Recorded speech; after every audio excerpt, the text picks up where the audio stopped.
everyone, and welcome to Dadcast. With the man them, keeping it a bit casual, chilling on the couch. It's been quite busy, hasn't it? Really, like, this isn't even Dadcast stuff. We've been meeting and talking about a few plans we got this year, but there's a lot going on this year. For one, I am getting married, so there's, stag do and all that. Yeah, can't wait to go to Pontin. It's going to be a good time. It's going to be amazing. Yes, it is. Happy New Year to everyone. Yeah, and hope everybody had a good Christmas, good Kwanzaa. Mm-hmm. What did we have as well? There was Hanukkah, so somebody at work was there mentioned about the stages of Hanukkah. And yeah, I hope you had a good break. But one of the reasons why it's taken us so long to do this, why we've all been so tired, aftermath. Yes, the aftermath of the festive season. I mean, yes, it is 2018 now and it is a new year and there's a lot to look forward to. But today we're going to be looking at what has just happened. So a very busy festive season. What did you do over the Christmas period? Well, there's always like this kind of, when I was younger, it's very simple. You just, whatever mum's doing, you do. We'd go see dad on Boxing Day. But then like this time round, well, not even this time round, in recent years, it's the whole having to make sure we see Nicola's family and see my family. So it tends to be Christmas Eve. We go around to Nicola's aunties and their families all around. Christmas morning, go to her grandparents. Then from there, go to my mum's and spend the day there. Then like Boxing Day in the morning, going to see my dad. Then in the evening, seeing her mum. And then later on in the week, we try and get it in before New Year's, where we then go over to Nicola's aunties and have a bit of food as well. So there's a lot of like darting around. So, but yeah, no, it was really good. It was really nice. What's nice is where mum obviously runs the pub now. We have a space for all of us to get together. Whereas, it used to be nice enough when we used to do it in where we are now, when I was younger, but there wasn't a lot of room, so we'd be like moving the sofa and trying to put the table in here. Yeah. So, but yeah, no, it's really nice. What's nice is it being in the pub, but no EastEnders. Do you know what I mean? How can you have a Christmas without an EastEnders? It's so weird. It's so weird. Recently, I was talking to someone who had some of their American friends come over, and they made them watch EastEnders, and they just couldn't believe what they were watching. It was the one where the simultaneous front flips off the roof. Yeah. Well, me and Nicola missed so much that we spent like the space after New Year's trying to catch up. And I think we've just got past New Year's Day. We're almost up to speed. Okay. So we've got a few weeks left, but I digress. What did you get up to? EastEnders was part of my Christmas, so it is, it does fit in. But so a lot of people might know, a lot of people might not know, but I am very new to Christmas. I'm a Rastafarian, so we never celebrated Christmas growing up. So yeah, I was one of the kids at primary school who was along with all the Muslim children, Islamic children who couldn't celebrate it either. So I was part of that crew. Roll deep. So I'm new to it. Me and Cheryl got together, and she celebrates Christmas. I, as her partner, had to kind of think about that. There was the first few years where I didn't do anything. I just stayed at home and watched EastEnders. But now, we got the kids, and I don't want the kids to kind of go through that. So I want them to, experience Christmas and stuff. So, still, kind of feeding into it with the, the decorations and stuff. I'm not like a massive, fan of Christmas. So there won't be like loads of, little trinkets and decorations everywhere. But we had our lights and stuff. But nevertheless, we have a small, kind of thing between us lot. So there's, me, Sherelle, Kida, and Zaire. We have a, a nice little Christmas meal. Christmas Day, got to get the crackers, do the presents and all of that. The kids were really excited because they're at an age now where they can really kind of understand and get excited about it. And then on Boxing Day, we go to Cheryl's nan's, where all of Cheryl's family's there. Her nan is amazing. She cooks a whole spread, so it's just like loads of different meats and stuff. And and you just continually eating the leftovers for, Quick question for you, going back. So, like, obviously, like I said, you're relatively new to Christmas because growing up you didn't do it. Do Kida and Zaire believe in Santa? Are you doing the whole Santa thing?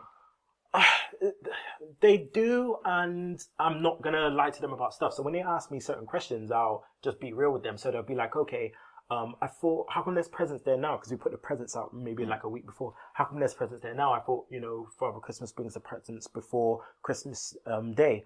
And I said, well no, these are presents that we bought, Well, we bought these presents, and, Father Christmas will bring something, for you guys on the day, He's not going to bring you everything, you know what I mean? So that's the thing, it's quite the way that Nicola's always done it is that Santa brings their stockings.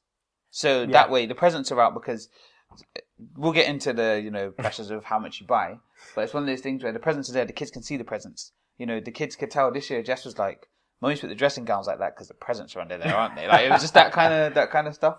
So yeah, it's quite. It was just interesting to kind of see if you were doing the whole Santa thing because Jess as well said this Christmas just gone like, "Oh, people are saying Santa isn't real," and I was like, "Well, yeah, how did you?" Just because the thing is, I said just because you haven't seen him doesn't mean he's not there. I said there's loads of people that believe in God. Have they ever seen God? Mm-hmm. No, it's like, okay, if they want to believe in God, if you want to believe in God, if you want to believe in Santa, believe in it. Like it's just kind of how it is. I was trying to think to my childhood. I can't remember believing in Santa, but also I can't remember thinking Santa wasn't real. I don't know when I kind of got to that point. It's quite strange, but I wasn't traumatized. I'm hoping it would just be a natural progression. I know I've got some friends that used to go to uni with, and they had to make sure that by the time their child got to year 6, like they had to let them know because they'd had Santa going for so long. It was like, we can't let them go to school. You can't. Yeah, thinking Santa's real. School's a cool place. School is a cruel place, so you have to make sure. The thing is as well is it's like a lot of the difference as well, I guess, with so much diversity and so many different cultures and beliefs that, for the families that don't celebrate Christmas, no, Santa's not real, it doesn't matter to them. But then when they tell those kids that do believe something else, it's kind of, it just kind of, again, it's us as parents to give our child a belief system and have that confidence to believe in what they want to believe in, I guess. As long as they're not believing they can fly and jump off roofs, they can believe in whatever they want. there's probably some adults that believe that they can fly and jump off roofs. So yeah. And what do you do about kind of like with Kwanzaa and that? What's your plan with that? Are you, because I know the kids are aware of it, but kind of what have you done around? So around Kwanzaa, what happens is, so my parents, they go to a Kwanzaa celebration, that happens in the middle of Kwanzaa, and my children go with, my mum and dad, like they'll go with them and, fully embrace, Kwanzaa, and, that's how I want it. I want them to be able to embrace, all of it and as much culture as, as possible. And for them to be able to go with my parents, they'll get all of it. They'll get all of the, the knowing of Kwanzaa, and they'll continue to get that, I'll let them know about my experiences with Kwanzaa. I love Kwanzaa. Who doesn't love a present every day for 7 days? Come on. But it was amazing to learn, the days and what it stands for. Each, day stands for. We even had a Kwanzaa song that we used to sing. It's fun, man. It is fun. The thing I love with all of the celebrations is just that no matter what kind of faith you follow, it's all about everybody just getting together. Exactly. Like take away whoever says you give gifts, take away if you even give gifts. It's just that thing that everybody just gets together for like a positive kind of vibe, Yeah, and that's one thing I hope that isn't missed about Christmas is the that positive aspect of making sure you see your family and family that you haven't seen for a long time and get together, break bread and eat. Yeah. The thing that's nice as well is like. So with really old family friends, so like my godfather and his family, so Dan and Shah come, they have their kids, and it was just like, it's just quite nice having that kind of big session. One of the things that I find really strange, it just in my head, is that, for example, Mum opens up on the morning and people come in and have a Christmas drink, which I guess is nice. It's kind of that community thing, but I just can't. I guess it just depends on how you were brought up and how things go, because generally these might be people that have been doing it for 50, 60 years. Like it's just what they do. But I couldn't imagine going to the pub on Christmas if my mum did not run the pub and that's where we were going and that was a big space and eating food. I couldn't imagine going there. For Christmas. It's interesting. But then again, in 40 or 50 years' time, we might be going in there for a sherry. You know how our group is, so, and our because we go on like Christmas Eve, don't we? Like, if we're going to go out, people tend to go out, Christmas Eve. That tradition has lasted since, left school, so, those things I think will stay. But like you said, it might change to like the Christmas morning, So I was going to say, going back to Santa, did you do the whole like carrot and cookies and all that stuff? Did you do that? No. I mean, they had like reindeer food and stuff like that, but we didn't get round to it. We've got this nice ritual now where Cheryl's mum will do Christmas Eve with them and make a Christmas Eve box. So they have pajamas, they have a DVD, hot chocolate, marshmallows, all that stuff. Okay, yeah, and sick. it's a nice tradition. So we started doing that. I think they're 3 years in now of doing that, and they love it. They know they're going to see their nan, on Christmas Eve. Yeah. They won't get to see her on Christmas Day, but they'll see her on Christmas Eve. She'll read a book to them to bed. They'll be able to watch a movie with her, like all of that stuff. So, I've got a story to share that actually happened on Christmas Eve, actually at Nicola's auntie's. But we'll go to a quick break, and I'll tell you my story in a minute. Back in a sec.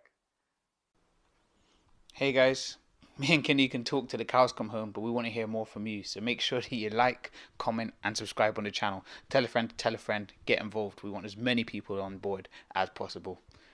Back to the show. Back on the Mandem sofa. Slight change, the Dadcast Bunker 2.0, which will pretty much be our home going forward. Yeah. But yeah, you were saying just before the break about story. So my story, it was talking about on Christmas Eve. So we go to Judy's house and all of Nicola's family's there. Loads of people in the living room or in the dining room. And yeah, just everybody's sort of chilling, chatting. The kids are in the front room. Then like me and Nicola are in the dining room. And Jess walks through, and as Jess walks through, she's like, she said like she's feeling really warm or something like that. So then Nicola's like, okay, like, don't worry. She was in like her Christmas onesie, because we give them pajamas on Christmas Eve for them to wear. Next thing, I think it was Nicola's sister comes flying out like, it was Jess, Jess, you okay? We're like, what's happened? And so some of Nicola's other family members turned up, came into the living room, come through the front door into the living room, like, it smells like burning, like, it smells like what is going on? It's something burning. And what had happened is, for those that know my daughter, Jess has got really, really long hair.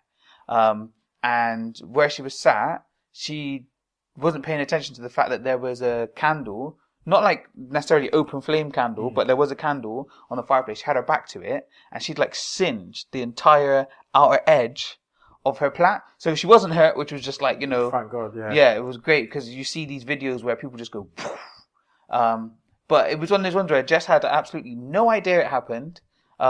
Nicola, freaked because all you could see was loads of black singed hair on the back of Jess's head. She was like going upstairs trying to wash out. Jess's head smelled like worse than bonfire for like a good few days. But it's that standing next to a barbecue for too long. It's one of those where she, when she had no idea it happened, was absolutely fine. Then when somebody panicked, she was like, "What's going on?" The next thing, Jess is like crying her eyes out because like her hair's on fire. But she's like, "No, Jess, like it's okay. It's done. That is gone now." And where she has so much hair, it was just Nicola who kept sniffing her hair, worried about how it smelled and how it looked. But he's not wrong. She's like Rapunzel, like literally. Yeah, that's why she never wanted to cut it. But I was like, oh well, maybe we'll get Auntie Kim to sort your hair out. But thus far, I don't think it's been done. But yeah. So we were gonna take a second to kind of talk about what the kids got for Christmas. So it's one of those where, in my situation, we had Christmas on the Monday, then it was Jada's birthday on the Friday, then Jess's birthday the Friday after. So money. Oh man, they got so many things, and it's got to that point as well where there's these things they've asked for and they're really excited, and they're going to be like, "Thank you, Daddy." I'm like, that's okay, but I struggle to know what I bought and what Santa bought, because Nicola's the one that like she powers through with all the shopping. So then often I have to like quickly go, wait, who bought this? Did we buy this or did Santa buy this? Like, like that kind of stuff. But what's good is I can say to the girls, did Santa get you that one? And they'd be like, no, silly, you got me this one. Like, oh yeah, sorry, I forgot. I get you so much. But yeah, I'm thinking some of the things they're getting into. There's a bit of the DC superhero girls. And yeah, they enjoy watching that. So again, I'll probably say this now. Nicola watching, but like, no, silly, that's what they got for their birthday. But I know that they got Batgirl. Jess already had Wonder Woman. She got Harley Quinn. But then they got ukuleles. Nice. So it's one of those where they seen them a little while back and really wanted them. They weren't that expensive, so Mum got them some ukuleles. It's one of those things as well where you find out kind of who likes you and who doesn't when they get you toys that make noise. But yeah, I'm just trying to think. They got so many things. They got these like pillows, like the pillow pet things. Yeah. But like they smell like food. So like they got one that smells like cookies. Like you smell it and it smells like cookies. Oh, because the kids got something like that, but it's not like that smells like food. It's just like lavender in it or whatever. Okay, yeah. That sounds. It's just one of those where I just always think to myself, but if you sleep on a pillow, does your face then smell like cookies? Yeah.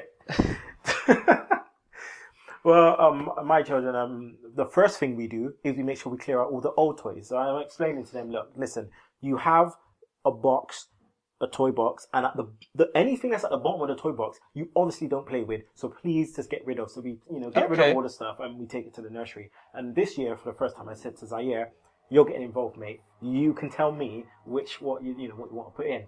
So we started doing it, and then he saw these little cars, and he's like, "Oh no, like I want to play with the cars." I'm like, "Zaire, you at the bottom of the toy box, you don't play with them. Let's just give them to the nursery." Yeah. Whereas granted, like, I give him credit, he took them and just started playing with them. Like, that's it. He's been playing with them ever since now. So he's got those. Forgot he had them. Yeah, exactly. But so for Christmas, we always try and get them like one big gift, and then like a couple little gifts, because Shrav's mum she buys them loads of stuff. Yeah. That's what Nanny's doing, it. Yeah, like... everyone else buys them loads of stuff as well. So so they got a scooter each. Zaire got a Star Wars scooter, and Kida got like a My Little Pony scooter. Mm-hmm. So they're just they've been riding around like bosses on it, and it's like, I can imagine like a little montage of them just like slowly scooting down the road, just like looking at each other. They like, see me rolling. Yeah. They hate it. They might have to go on Insta. What else did they get? So they all got Lego. Like, so one thing I find is, especially when you've got kids around the kind of same age, you can't buy one thing for one of them. You've got to buy similar things. Mentioning Lego, because Mum's going to watch this, I still haven't given you that little pack for Zaire that he was collecting. It will be done after we finish recording, Mum. Check in with Kinny next year. If you want to buy him anything else, he likes match attacks now. So Match attacks, okay. Yeah, match attacks. Yeah, it's mad they're still going. I know. Well, I mean, it was the Premier League sticker book at first, and then they changed it to Match Attacks took over, and like, because Match Attacks everything now. But so he got a ton of Match Attacks cards for Christmas as well. They both got Lego. So Kida got like Lego Friends. Zaire got like Lego Star Wars and those other stuff. And we spent over Christmas kind of like building, all these different things. But the one thing we did get them was a 1,000-piece puzzle, something for them, for all of us, kind of to work, towards together. We set a challenge for it to be done by the time we all go back to work and school, and we literally managed to finish it the day before. Oh wow! Well, what was the puzzle? What was on it? Was a Disney. So it had all the Disney characters. It had the main ones playing instruments at the front, and then it had all the other kind of Disney characters in the back in the stores. So Hercules, Simba, Jafar, like all the ones in the back. So it was it was good. It was good. But I must admit, me and Shirley kind of take over. Like, Zaire and like, he were like, "Oh, we want to do this, we want to have this," and be like, "You're doing it wrong." Be like, "Remember, it's for the children." Yeah. It's for the children. I had a puzzle. Is the Matrix, but it was like the original poster. So it said like the word Matrix on the bottom, had like the towers, and then had like Neo, Trinity, and Morpheus sort of walking, and loads of the pieces were black. And the girls really wanted to help me, and I was like, "Find edges, find edges. Like, that's your job. Just find the edges." That was the same thing for the kids. You get Kida just like grabbing a bunch and just dashing it on the table, just making it rain. You know what I mean? It's like, yay! Because she couldn't obviously grasp. I mean, she's only 3, but she couldn't kind of grasp how we were trying to do things. So I was just saying, the operation of it. But she's just like, yeah, I want to get involved my way. So here you go. Yeah. Going back to what you're saying about clearing out. See, I always push for a clear out, but it tends to be the other way. The stuff seems to come in first. And then, like I said, there's 2 weeks worth of presents, essentially, because Jada gets a load, then Jess gets another load, and so, like, even now, we had a load of, like, kind of toys that we put out the front, and people take a few things. It's annoying because it's rain now. So what it'll probably be is I take it down to a recycling centre, because some stuff out there is soaked now. But, yeah, it's always trying to find... It's that thing of trying to find a way to do it fair. So I even said to Nicola about, like, putting stuff in a bag that the girls are sort of... they haven't touched for a while. If they don't ask for it for a week, then we can just do whatever with it. Do you know what I mean? Like, whether or not we take it to the family centre at the road or... put it on Gumtree or whatever, because that's the thing as well. Sometimes some of these toys are expensive, and sometimes you think to yourself, I spent 50 quid on this toy, they played with it twice. See, that's like, do I really want to just part with that? I mean, that's what we're going to get onto, after the break, about the cost of Christmas and how it affects parents and society today. But I'm telling you now, this guy's hungry. His belly is, I can hear it. His belly is going. Do you know what the funny thing is? And I bet the mic hasn't even picked it up. I could have got away with the whole thing, but you just no. But we're gonna go to a break because this guy is hungry and he needs to eat something. So we're gonna go to a break and we'll be back in a second. Yeah, just instructions are coming up. You know what to do. Hey guys, do me a favor. We really want to get as many subs as we can. Never miss a show. Click that button. And if you're not on a PC, here's how you do it on your phone. It's quite simple, really. So just take those 2 seconds, hit subscribe, and it'd be much appreciated. Thank you. Okay, yeah. So hopefully that all made sense. So yeah, Kinny, we was gonna go on then. So what was your question? You kind of had a question for people that was on the Facebook page before Christmas. Mm-hmm. But yeah, go on. What was it? So the question is, do parents feel pressured, to make Christmas all singing and dancing? And we're talking about presents. We're talking about having housing family, so being a host. We're talking about Christmas dinner, all of that kind of stuff. In today's society, do parents feel pressured to make Christmas all singing and dancing? Because it's quite, when you look at as generations go on, the way that gifts kind of change. I swear it was something silly like it was like Family Guy or Simpsons or American Dad, but one of them said about how, the idea of Santa, it was okay when it was making kids wooden toys and wooden bikes and that stuff. But he's like, do you have any idea how hard it is to make an iPod? I can't remember which one of the cartoons, but it was like, actually, that's really true with the idea of Santa and the idea of presents is that, the gifts have changed so much. We're in such a advanced technological age, there's the thing over, so Jess is 8 now. Mm. So in about 3 years' time, we'll be looking at getting her first phone when she's 11, and getting ready for senior school. There's some people I know whose kids already have a phone. And it's just kind of, it's mad stuff like that, because then there is that pressure, because I want to be able to kind of instill for Jess that her first phone will not be an all singing, all dancing phone. But at the same time, I can't just give my child like a terrible phone. Yeah. Because if it's a terrible phone, then there's those issues, at school, because school is not. Yeah, school can be cruel. And I think when you said about the hosting, what was really nice about the way Mum sorted out Christmas now is that she doesn't cook it all. Mm. There's jobs. So, somebody's on veg, somebody's on dessert, somebody's on different meats, somebody's on, so it just kind of works out really well because everybody brings their own something there. So Mum's not having to, because, we've all seen it on TV where the mum's trying to cook this fabulous meal for everybody and then suddenly it all goes wrong in her kitchen and it just, there's usually a miracle moment that saves it at the last minute, but there's that pressure. Whereas if, say, something went wrong with Mum's oven, we've still got everybody else bringing so much that it kind of... I mean, I could definitely see the pressure in terms of having loads of family over, and especially if the family's coming from here, there, and everywhere. Not necessarily just in Bristol, but from it's even more pressure if your family live in Scotland and they're coming down to spend Christmas with you. So there's definitely massive pressure there. But I think for me, I always try and instill in the kids about value for money. Mm-hmm. Like my dad did with me. I'm trying to get my girls to see that more now. And kind of letting them understand that things cost a certain amount and some things are more expensive than other things, and letting them know the difference between how much a TV costs compared to what a pack of match attacks will cost, and all in between.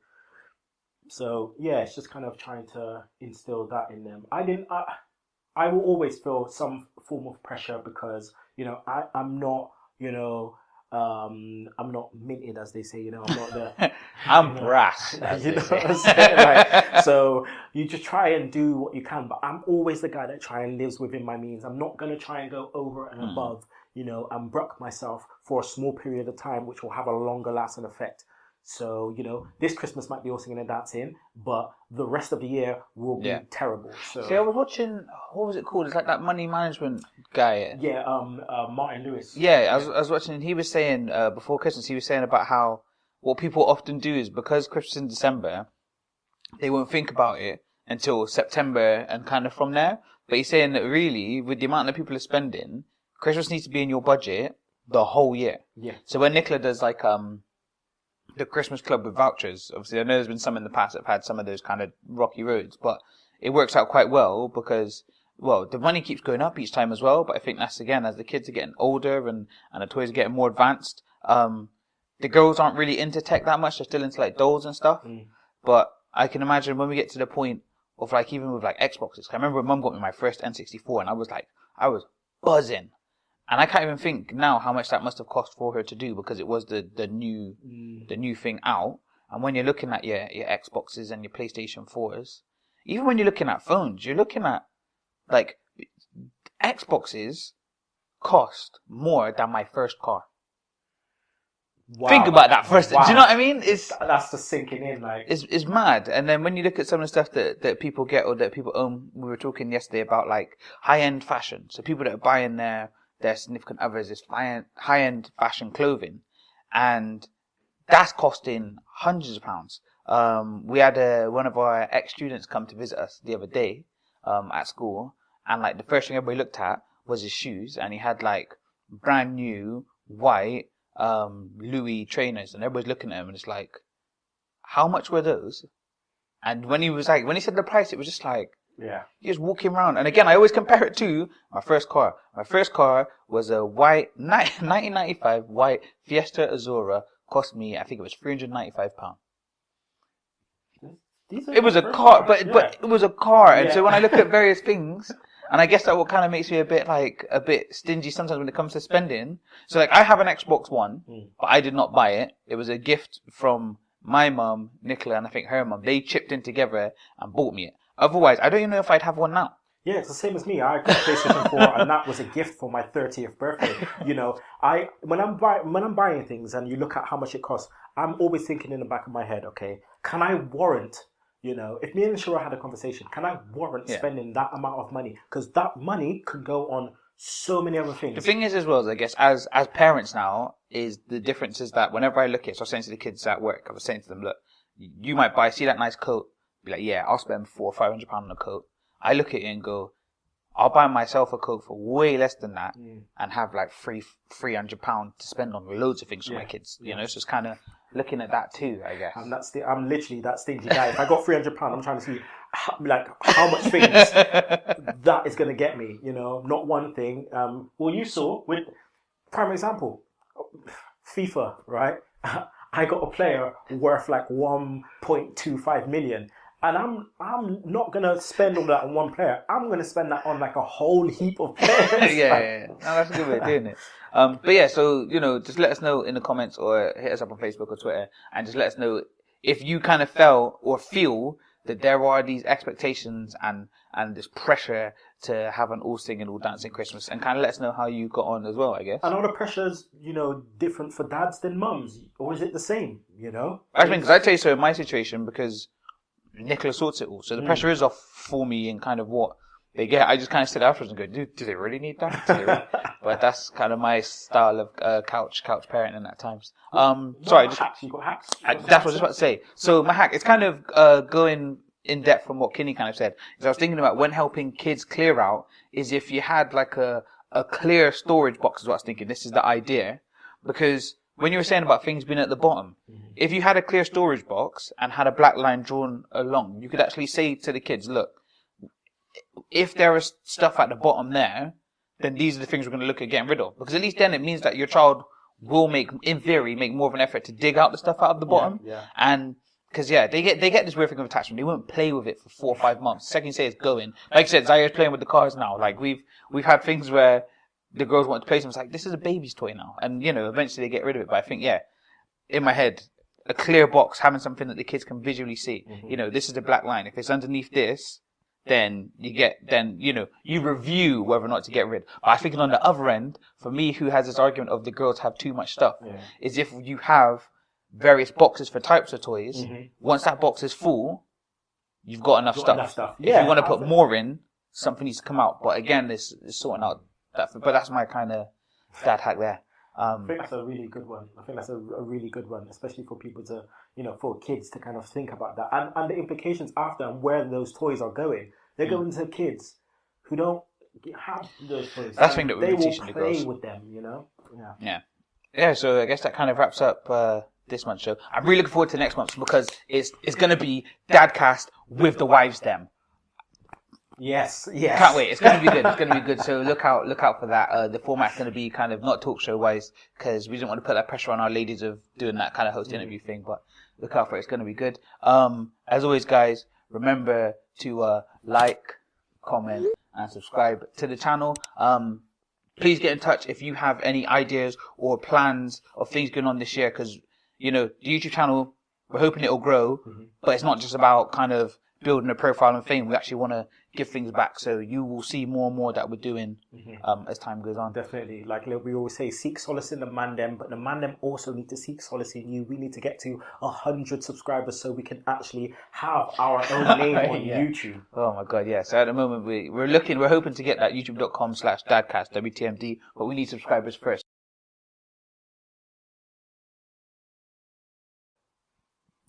That was a bit annoying. Yeah. It is working. It's back on. We're back on, people. Is it? Yeah. Yeah. You can see me now. We're back on. Like a blooper reel, but it's part of the show. Battery died. So yeah. So just saying, like we're looking to kind of give back. We need people to subscribe. So tell a friend. Just hit the subscribe button. You'd be doing us a massive favor.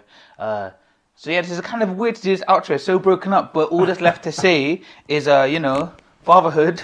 Doesn't come with a manual.